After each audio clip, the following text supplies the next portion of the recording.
Sir మీరు suggest చేయండి sir, మీ ఇక్కడ ఉన్న వాళ్ళల్లో మీ డౌట్, వాళ్ళ ఏజ్ కన్నా పెద్దవాళ్ళు.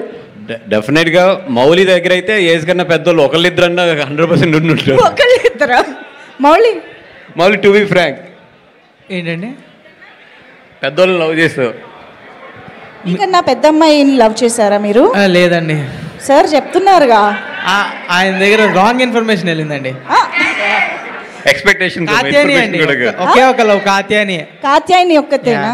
అఖిల్ కది, మౌలికి కాత్యాయని కాదు కదా? ఎవరు లేరండి. అంటే పెద్ద అమ్మాయి కాదు, చిన్న అమ్మాయి అని చెప్తున్నారు. శ్రీ చైతన్య బ్యాచ్ అండి మేము. ఎంత ఉన్నారా శ్రీ చైతన్య నారాయణ బ్యాచ్? అదిగోండి, మాకెవరికి క్వశ్చన్లు పనిచేయవండి, నమ్మాలి చాయిస్ లో వదిలేస్తాం. ఇంత సపోర్ట్ తెచ్చాక మేము నమ్మకుండా ఎలా ఉంటాం, తప్పదు, నమ్మాలి. Thank you so much. Bandla Ganesh గారి విషయంలో ఏం జరిగిందా? వయసులో అబ్బాయి కన్నా పెద్దదైన అమ్మాయిని లవ్ చేయడం గురించి మీ అభిప్రాయం? నాకు ఆ వ్యవహారాలు లేవమ్మా, నాకు అట్లాంటివి ఏం లేవు. అలాంటివి ఏం లేవు నా జీవితంలో, లవ్ చేయటం లేవు. క్రష్ కూడా లేదా సార్? క్రష్ నాకు అడదాం. ఎలా సార్? ఎవరికి రిక్వెస్ట్లు పంపించడం, మెసేజ్లు చేయడం? అసలు అంత టైం వేస్ట్ చేయలేదు ఎప్పుడు నా జీవితం. Okay sir, thank you so much. ఇంత నిర్మోహమాటంగా చెప్పాక ఏం చేస్తాం. కాదు మౌలి, యాక్చువల్లీ మీరు మొన్న జరిగిన సెలబ్రేషన్స్లో ఒక్కొక్కరు ఒక ఆణిముత్యం లాంటి స్టెప్ వేశారు స్టేజ్ పైన.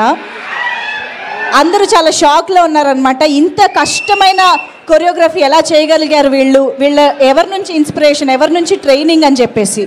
సో మాకు ఒక్కసారి మీ డ్యాన్స్ ఎక్స్పర్టీస్ గురించి చెప్తారా?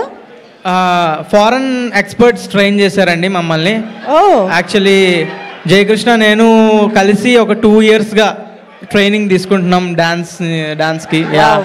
ఓకే, అంటే ఇప్పుడు నాటు లాగా మీరు విజయ్ అన్న కూడా మా టీంలో జాయిన్ అవ్వాలి, కానీ ఆయన వేరే ఇన్స్టిట్యూట్కి వెళ్ళిపోయారు. విజయ్ అన్న జాయిన్ అవుతావు మా ఇన్స్టిట్యూట్లో? నేర్చుకోవాలి మీ ఇన్స్ట్రక్టర్ దగ్గర, నేర్చుకుందాం నెక్స్ట్ టైం. థ్యాంక్స్ అన్న. అంటే మరి మీరు నెక్స్ట్ షైన్ అవ్వాలి కొరియోగ్రఫీలో అంటే వెళ్ళాల్సిందే సార్, తప్పదు. ఒక్కసారి ఆ స్టెప్పులు ఆన్ స్టేజ్ చూద్దామా? ఒక్కసారి ఆ కొరియోగ్రఫీ